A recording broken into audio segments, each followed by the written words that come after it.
Hello and welcome. Today we are going to learn all about sewing machine maintenance. For those of you that don't know me, my name is Katie and I am the owner of K&B Sewing Machines and we're based in Romsey, Hampshire. So a little bit about me. I service and repair sewing machines, embroidery machines and overlockers. I am the only qualified female engineer in the UK. I have a shop and workshop where I sell sewing machines and notions in Romsey in Hampshire. And I advocate sewing for your health. I just feel that sewing feeds your soul.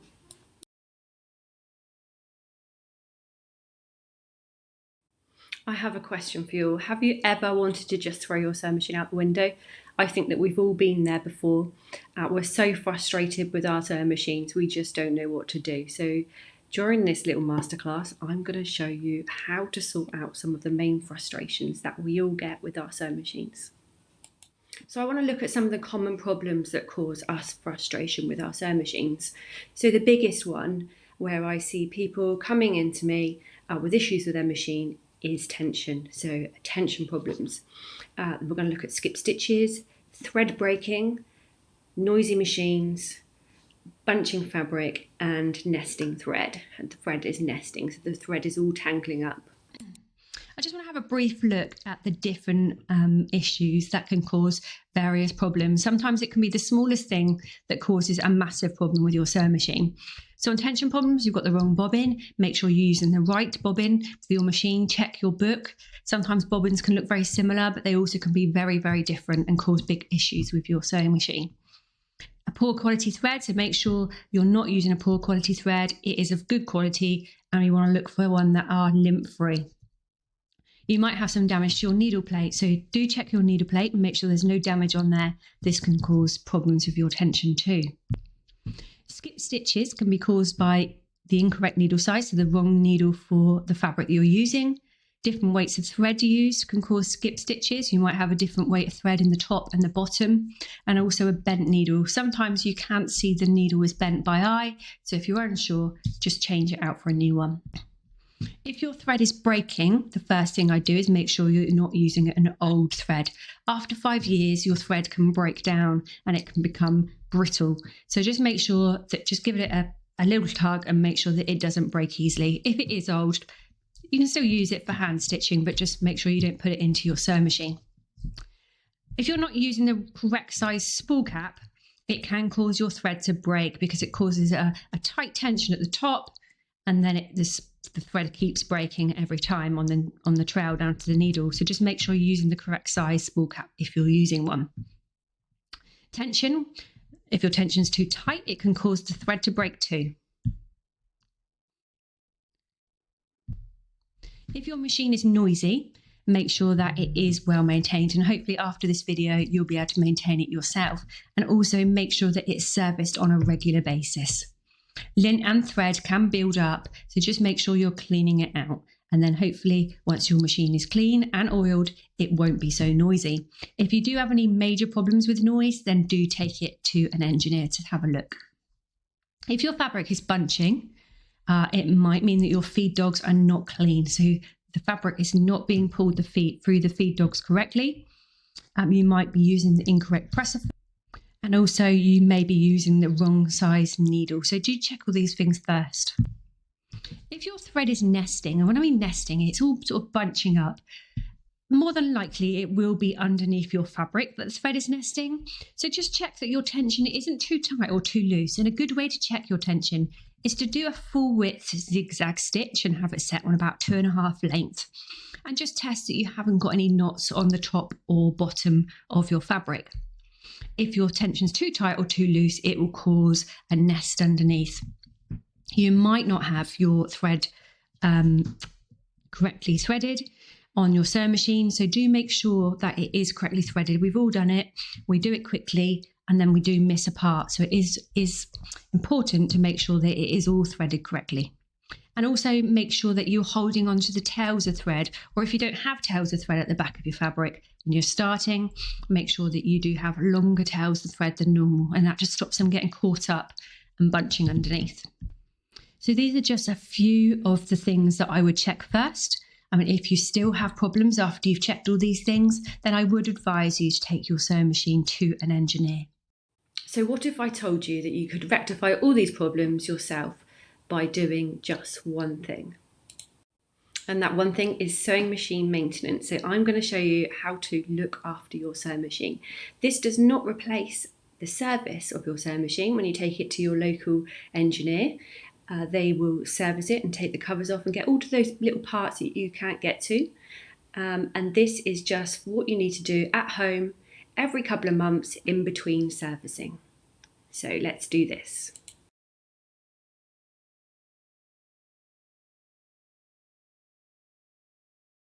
So why do we need to look after our machines? Well, regular maintenance and servicing prolongs the life of your sewing machine. So imagine you had a car and it was sat in the driveway or in your garage and you left it there 3-4 years, just like you leave your sewing machine in a cupboard, and then you go to bring it out and it's not working, or it's making noises, or it's not stitching properly. So a sewing machine is just the same. Regular maintenance will help you have better quality stitches, deliver consistent results, and also be more reliable. It builds confidence with using your machine, gives a stress-free sewing experience, and we all like stress-free sewing experiences. It saves money on repairs because by doing the little things along the way, it's going to really save you money in the long run. In order for us to look after our machine, we're going to need a few basic tools. So I want you to get some scrap fabric and a lint-free cloth, a pair of scissors, some tweezers, an old toothbrush, an old paintbrush or makeup brush as long as they're clean and dry, a screwdriver. We're going to treat ourselves to a new needle and some sewing machine oil. Now this must be sewing machine oil, not WD-40. Sewing machine oil is a special lightweight oil, so you must make sure it is for sewing machines. I would like you to have a look at the sewing machine that you're going to do maintenance on and decide whether it is like picture A or it's like picture B. There is some variations, but they will be very, very similar. So picture A is what we're going to call the bottom loading bobbin case, where the bobbin fits in a bobbin case and then it pushes into the bottom of your machine under the needle plate. And picture B is a drop-in bobbin. So we're going to put the bobbin and we're going to drop it in the top, actually in the needle plate itself by your foot. So just have a look at yours and decide which one is yours, picture A or picture B. Step 1. What I want you to do is I want you to remove your needle and needle plate from your machine. Now, the needle plate may just lift off, or there might be 1 or even 3 screws that you need to undo. So if you take the presser foot off first, you'll find this a lot easier. Needle plates all look very different, so depending on the make and model of your sewing machine depends on what your plate's going to look like. So your plate will be metal, so you can see there metal, and you will have a hole in the middle, and that's the part that the needle will go down through to create the stitch. So your machine may have a needle plate that looks like these. The next step, step 2, we are going to remove the bobbin case from our sewing machine.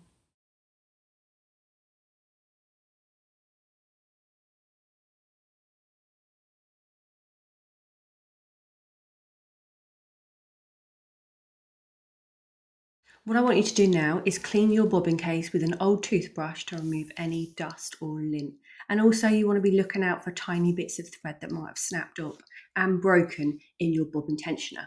Now the bobbin tensioner is the part where the thread gets thread through. So that is actually what gives you the tension. If you're using the first bobbin case A, then your bobbin tensioner will be on the side of that bobbin case. There'll be like a little leaf spring there on the side. So make sure you just pull that back slightly and just blow through it and just get any dust or lint that's stuck in there. And then on bobbin case B, the second bobbin case, it's the bit of metal that's actually on the part. At the front, you'll probably see a small screw. It might have a colour, yellow or green on there, and that just stops you from moving your tension, your bottom tension. But just check inside that metal part and make sure that there's no lint or dust or bits of thread that are trapped inside. In step 3, we're going to clean the raceway of the machine. Now the raceway is the part of the machine that's actually going to produce your stitch. So your thread comes down through your needle, it's going to go around the raceway and it's going to pick up some thread from the bobbin to create a stitch. So we're going to clean that area. The first one we're going to look at is bobbin case A. So if you remember in my previous slide, Bobbin case A is the bottom loading bobbin case. So if you look at the diagram, you can see two pink arrows and they're pointing to some lugs. What we want to do is we want to move the left one upwards and the right one upwards. And this will release a part that we call the gate. So the gate will hold our hook into place. Once the gate's removed, you can see the three parts here. So you'll see a small hook and it looks like a half crescent moon. That one will need to come out too. So we've got three pieces for our bottom loading bobbin case. We've got the bobbin case, we've got the hook, and then we've got the gate. And the gate is at the top, the circular piece. Once you've removed those three pieces, you will find inside maybe old bits of thread and some lint and some dust. So you just want to go in there with your dry toothbrush and clean any fluff or lint out of there. After you've done that, check your gate, give that a good clean, and also your hook and inside your hook as well. That's where all the dust settles. Once your sewing machine is nice and clean, at this point what we do is we oil. Well, I'm going to go on to oiling shortly in this presentation. So the first thing we want to do is pop our hook back in. So the hook, imagine it as a crescent moon, it makes up a full moon. You might need to tilt your sewing machine back a little bit to get the hook to stay in place until we pop the gate in. So looking at the gate, at the moment, the picture shown is actually the back of the gate. So that needs to go at the back of the machine. Make sure you line the bottom little lug up with the hole in your machine. Pop the levers down so it's secure, and that's all done. So let's take a look at the top loading machine. I want you to remove any lint, old thread and fluff from what you can see in the raceway.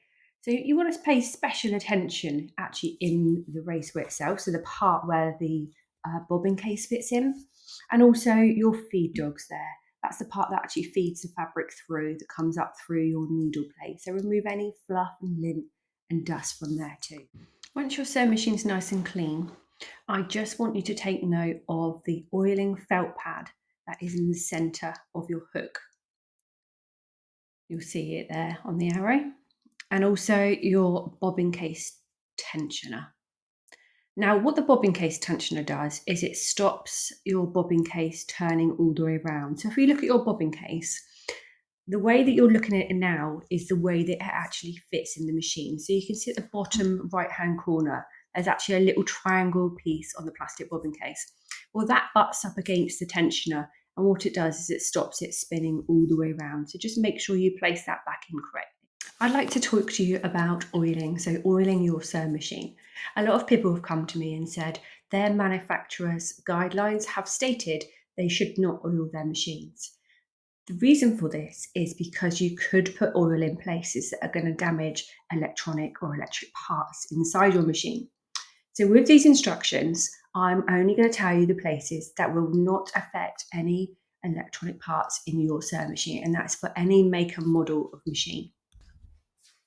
I want you to only use a small amount of oil, and the oil you're going to use is a specific oil that is made for sewing machines. It's a light oil that will not congeal and it will burn off quickly. If you're unsure, you can always refer to your manual, okay? So some machines will only have a particular oil with them. Banina is one, and they take Velocite oil, which I'm going to go on to shortly. Do not over oil your machine. We only want a small pin head of oil. When I talk about oiling, it's a pin head only, okay? So you need to get yourself an oil bottle that has a spout where it's just not going to pour out. I have seen people pouring oil into their sewing machine. If you do that, then you can cause damage to your machine. So do this at your own risk. Always clean your machine first. We don't want any fluffy sewing machines and then popping oil in after and not cleaning them. So make sure your sewing machine is fully cleaned before you put oil in them. If you oil on top of fluff and dust, then it will all stick to the oil and it could become congealed, and also your sewing machine will have the chance of seizing. Where do we need to oil our machine? So if you have a Banina sewing computer, which is the new Baninas with the new Banina hook system, which takes 70% more thread on your bobbin, do not follow these instructions. I will go over that one in a minute. So this is for a top loading and a bottom loading bobbin case, which we've covered previously. So where do we need to oil? we need to pop a pinhead of oil on our needle bar. So that is the part that goes up and down, which holds your needle itself. The back of the hook. So the hook will only be with a bottom loading sewing machine. If you haven't got a bottom loading sewing machine and you've got a top loading machine, you want to be putting the oil on the back of the felt pad. Under the bobbin case. So this is for people with a top loading machine. You can see at the top, that is the bobbin case. We want to be popping a little tiny spot of oil all the way around the outside of that bobbin case. And what that will do is it will stop your bobbin case jumping, which can cause skip stitches and tangles underneath. Let's just go over a quick recap about popping our machines back together. So if you've got a top loading machine, so the bobbin drops into the top by the needle plate, we want to replace our bobbin case, replace our needle plate and make sure the screws are tightened. We can put our foot back on and also treat ourselves to a new needle. New needles should be replaced every 4 to 6 hours or when you change your fabric. The bottom loading case, we want to put our hook back in. We put our gate back in, then our needle plate and make sure the screws are tight. You can put your bobbin case back in, pop your foot on, and then also treat it to a new needle. I would advise to use a scrap of fabric and sew just with no threading, just to remove any excess oil that might come down from your machine. We're now going to cover the Banas sewing computers. So the Banas, which have the new circular hook system, which do hold 70% more thread. What you want to do is you want to remove your foot and your needle, take your needle plate off. If you look in the corner of the screen, the second image down, you can see there's a bullseye there. What you have to do is push on the bullseye and then the plate will lift up. Take your bobbin case out and take the hook out. Now, the really important thing to do with your Banana is you have to clean your thread cutter. There is on-screen instructions for this, which you can access on screen, and it will give you full details on how to do this. Oil your sewing machine with provided Velocite oil. Your sewing machine runs at a lot higher speed than any other machine, so you must only use Velocite oil, which is a lot finer than any other sewing machine oil. Once you've done this, you need to replace all your parts. There is 3 main spots for oiling your machine. 2 are on the circular hook, which is pictured up in the top right-hand corner, and the other is in the raceway of the machine. Now, for full-on screen instructions, you need to click on the cog, then on the sewing machine, and either the spanner or the sweeping brush. Now, the spanner is for showing you how to clean your sewing machine. So how to take out your hook on your machine, and it tells you how to oil it. And your sweeping brush is how to pull your cutter out. Now, the cutter will come out from left to right. So it will, once you've got your needle plate off, you press the scissors and then your cutter will come out. Effectively, you're seeing the underside of the cutter, and then you press the cutter button again and it will pull your thread cutter back across. All the full on-screen instructions are both in the manual and on the sewing machine itself. If you've got this far, thank you so much for listening to my maintenance masterclass. If you need any further help, then feel free to contact me and I'm sure I can help you out with that. Now, I've got a question to ask you. Do these sound familiar? So my tension is awful. My sewing machine isn't working. What am I doing wrong? Because we always blame ourselves when things go wrong with our sewing machines. My machine won't feed the fabric through. What do I do with all these presser feet? Do you use all your presser feet on the sewing machine? How can I save money on costly repairs? I want you to get more hands-on and confident with your sewing machines. We don't even use half the features on our machines. So I'm very, very excited to tell you what's on the next slide. It's something that I have worked on for quite some time. It's something that I'm very, very passionate about, and I want to spread the information far and wide. I am going online and I am so excited to introduce you to my brand new online course.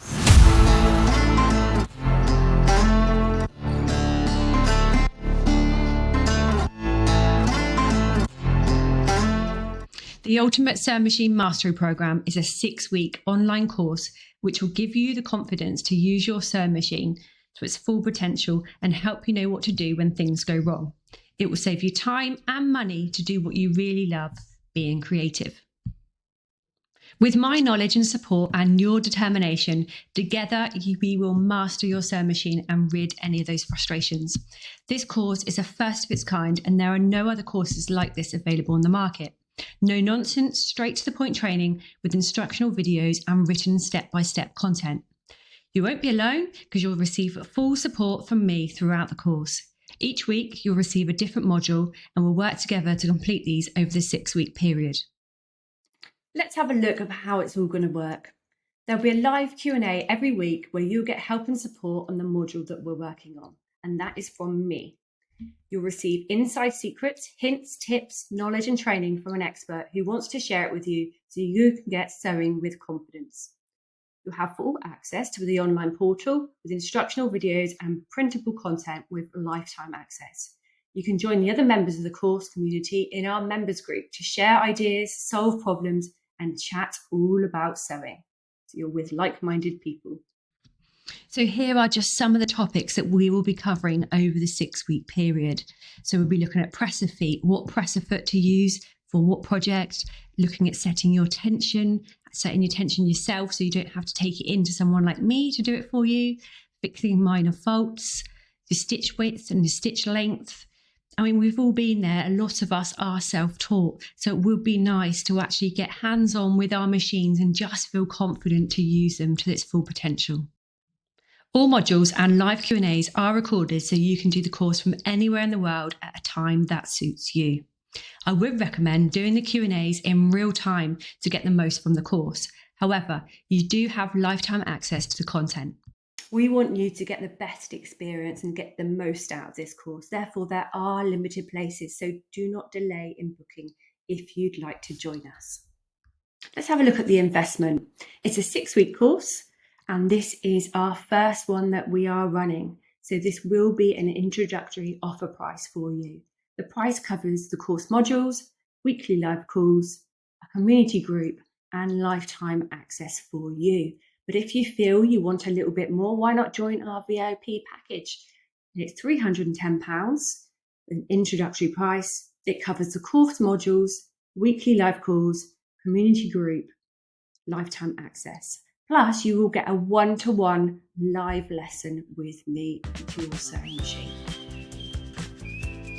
The course start date is the 24th of February 2025. If you want to sign up, you just click on the link in your email for more information. But remember, after the 8th of January at 10 p.m, the cart will close and you will no longer be able to book.